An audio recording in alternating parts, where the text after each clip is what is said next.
This is the Triple Play Fantasy Basketball Show. I'm your host, Coach James Lewis, with my buddy, as always, the other half, the better half of our coach's corner, Kevin Coleman. Hey, What's up, Kev? that's been their best take I've heard from you in a while. The better half of this show. Like that is very fair. I'm glad you finally saw the light. I'm glad we're here together and you figured out that I am the better half. It's just because I trashed you on the last one, so I gotta uplift you. You bring someone Okay. down, Well, you I gotta appreciate bring them that. back up. Yeah. So what are we here talking about? UCLA basketball. Give you a college basketball preview. Coach Coleman, like myself, big college hoop fans, and we're trying to get ready for this year's season, and we're taking a look at our top teams. Today, the team of focus is the UCLA Bruins, the most historic college basketball team of all time. Kevin, can you walk through a little bit, recap last year, and have our eyes take a look at the schedule coming this year? Yeah, let's talk about it. I mean, they had an okay year last year at the beginning. They had a great win streak at the beginning of the year, and in January, the dog days of league. As a coach, the dog days of league kind of hit you. They went 1-3 in the Pac-12 in between January and February. They actually almost looked like they were not going to make the tournament. They got in the Final Four, the outside looking in, and Yeah, obviously the they play-in. they Yep. the play-in game. They beat that big Michigan State team that a lot of people thought Michigan State was going to beat them, and then they just went on a run. They beat Brigham Young.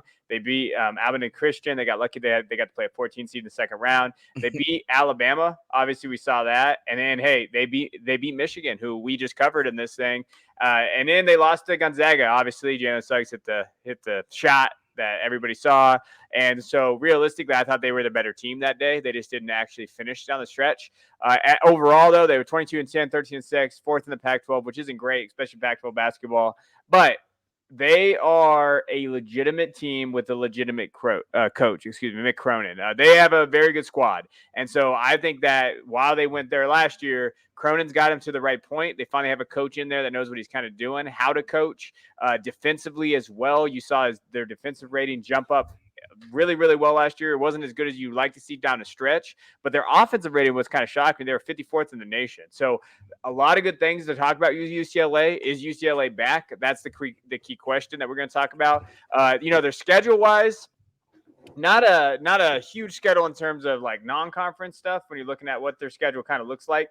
I will say they play Gonzaga. So UCLA Gonzaga play on November 23rd out there in Vegas. Gonzaga's playing Duke and UCLA. So that's a kind of a fun showdown. They do have a mid-December against North Carolina. So you're going to see that as well.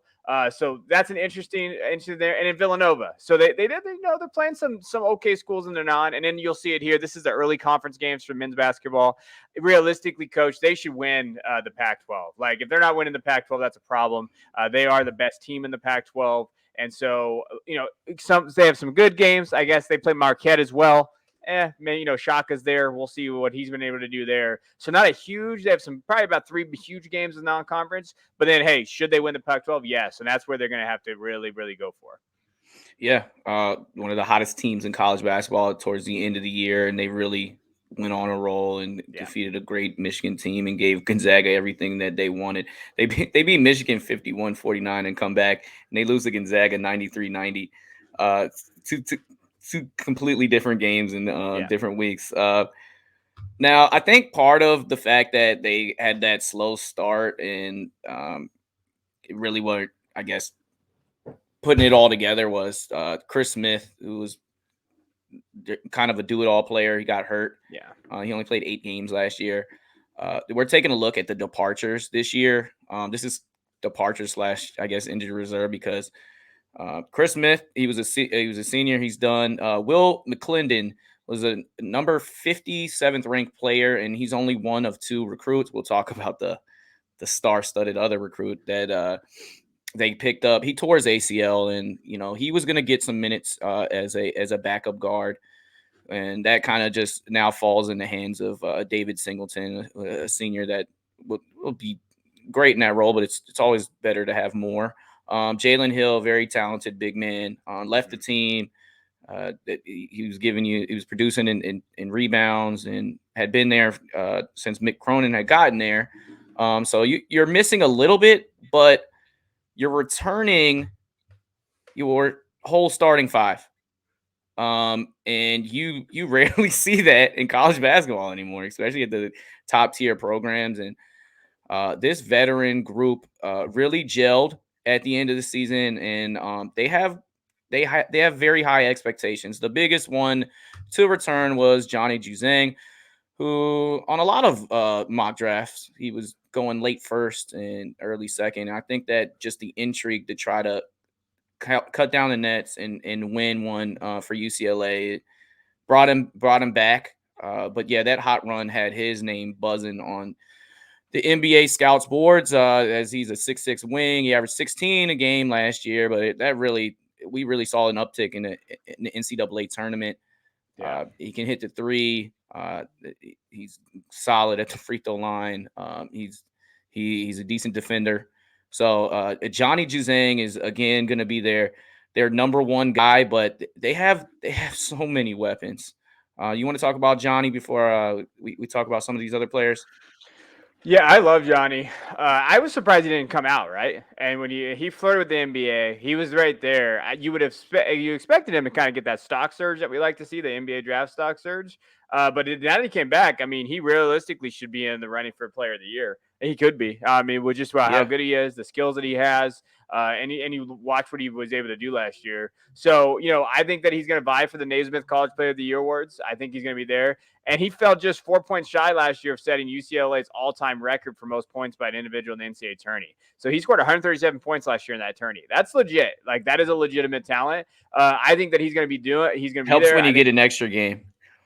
Yeah, well, I okay. know. Yes. Okay. But he should be locked down. You should see that. You should lock down that area. I think defensively, he's not bad either. I think they have great role players. I think it's going to lean on him, though. I think that he can do that. I think he's the type of leader. I think him and Cronin has that good relationship together. So I'm going to be interested to see how they develop there.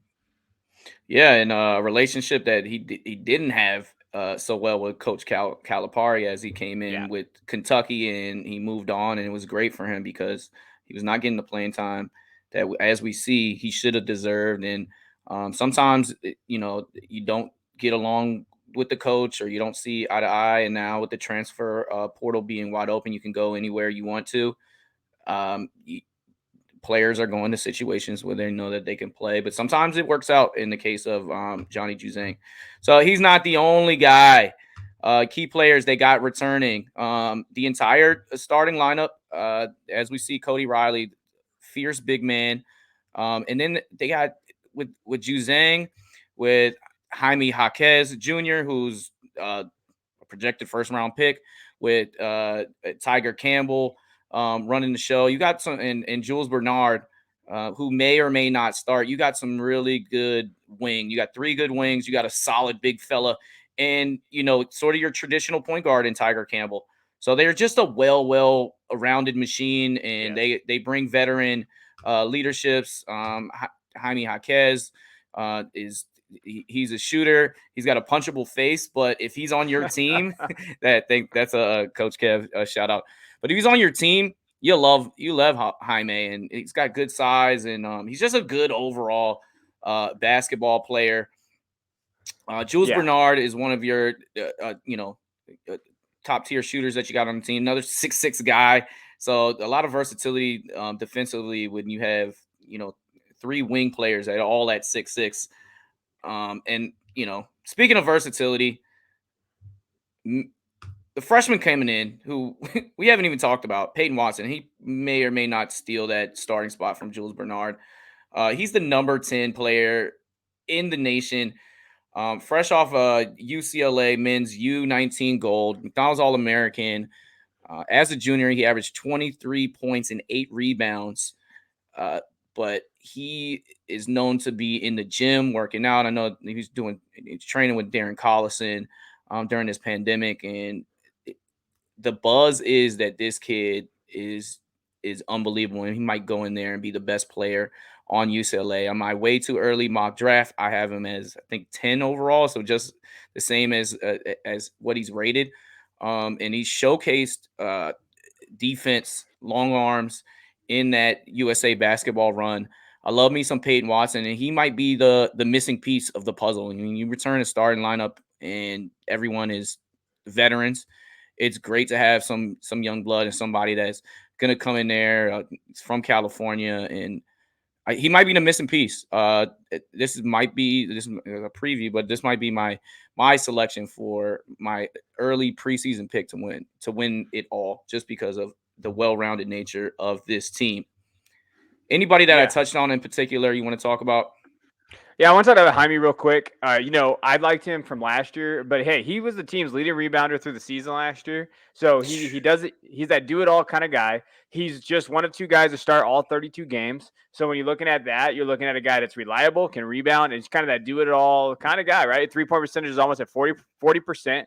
I think he is really the backbone of this team. Like if he can be that guy that kind of gives him hits down open threes, can rebound, consistently help this team go out, and he's that solid producer that you look for college basketball. I think Jaime's the most important player on this team, just in terms of like value, depth, everything there. I did want to mention, when we're talking about Peyton, just looking at his highlights, everything he's able to do, I think it's there. He does need to get his size up, but they talked about that he's going to have that. So he's still very physically immature, but there's still plenty of room to gain. And that's one thing Cronin's going to do there. So you're going to see him get that strength up a little bit. I like that. I love everything that you hear from him: size, length, athleticism, instincts, motor. Everything that you hear, he's going to be special. He's going to be special. You're going to be special. And when you hear that, a lot of the times from the coaches and everybody there, especially at Long Beach Poly, he was the dude. And so they talked about his ability to kind of separate himself from his peers. I think he's going to do that. And he comes into a great situation, right, Coach? Like he's coming into a very chemistry team that's going to be there. They play together. You bringing back their starters.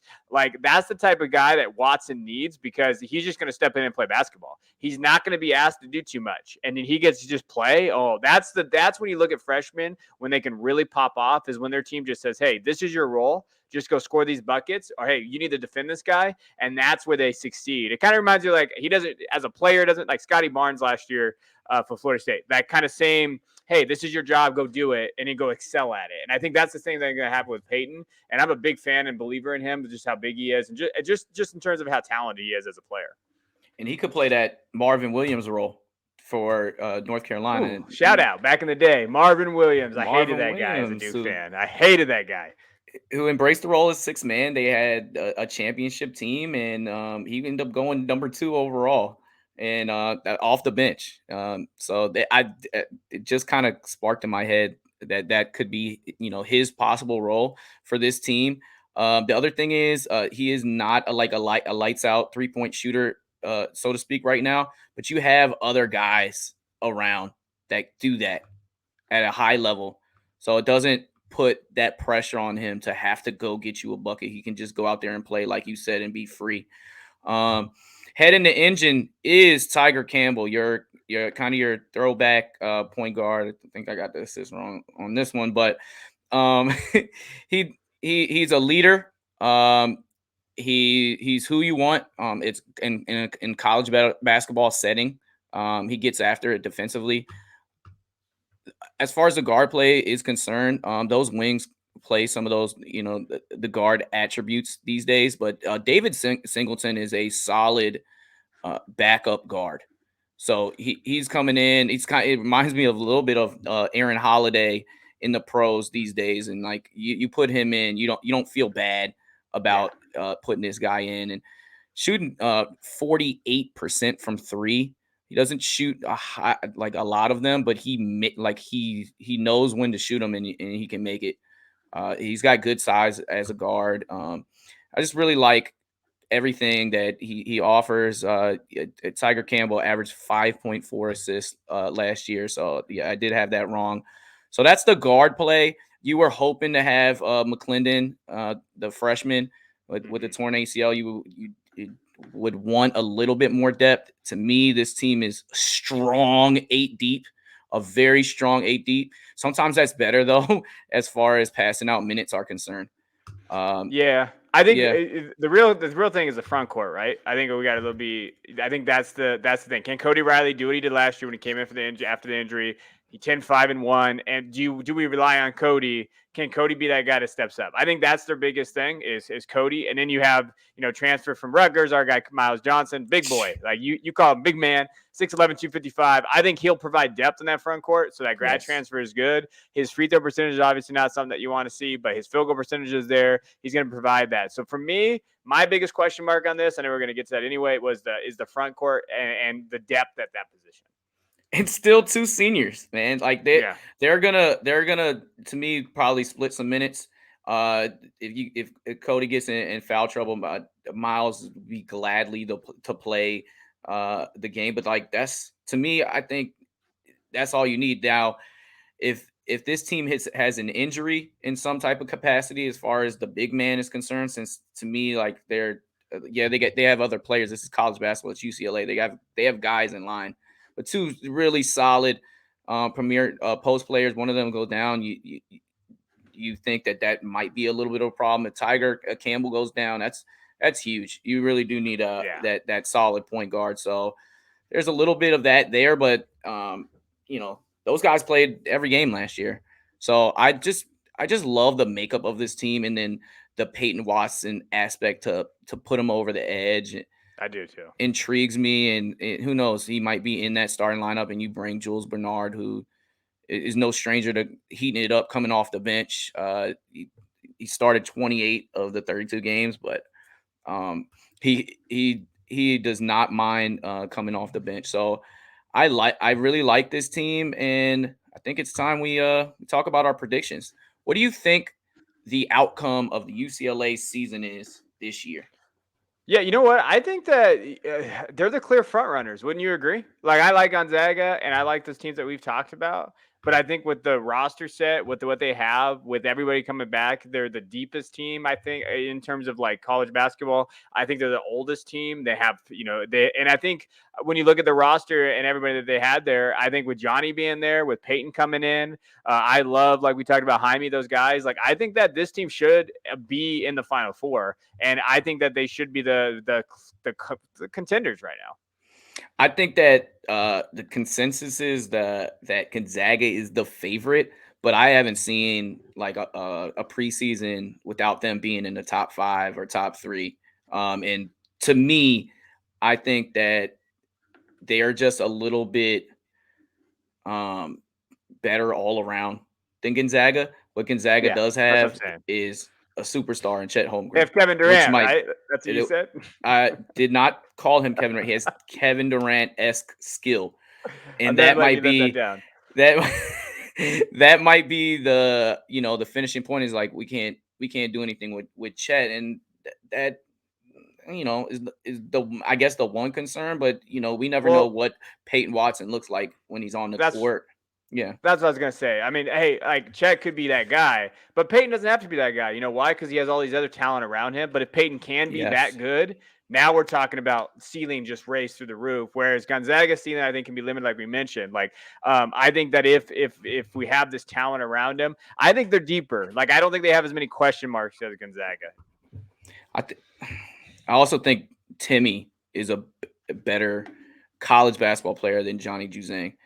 So I like that's one reason why I like Gonzaga, but Gonzaga's never won, and UCLA has won more than anyone else. Even though these times are way different, this isn't back in the day. But right now, Wooden's not walking through that door, Coach. No, he's not. But they got Mick. And shout out Mick. You talked about Mick a little bit earlier. So yeah, honestly, they are my preseason pick to win it all today. But Mick Cronin, for 10 years straight for Cincinnati, they were in the tournament and they haven't been since. So he just affects winning no matter where he's at. He's Murray State. Like I really like him as a person. When I hear him talk in interviews, he captivating. Like I would want to send my son to wherever he's coaching. He's just a guy that I feel like I can trust, and there's some sleazeballs out there, head coaches in college basketball, and so that's a hard thing to push. That's our take on UCLA basketball. We hope you enjoyed. Catch us again. We're breaking down more teams. Memphis Tigers. We already got Michigan up, Gonzaga, Duke. So We're trying to get you hip to college basketball and, analysis, but in a short amount of time. Coach Kev? Hey, we'll see what's going on. We're going to see UCLA versus Gonzaga. Who can it be? So I appreciate you guys tuning in. Make sure you hit that like button, subscribe button. And if you like fantasy basketball as well, find us on the podcast, Triple Play Basketball Podcast. We have that going on too. So we'll check you guys later.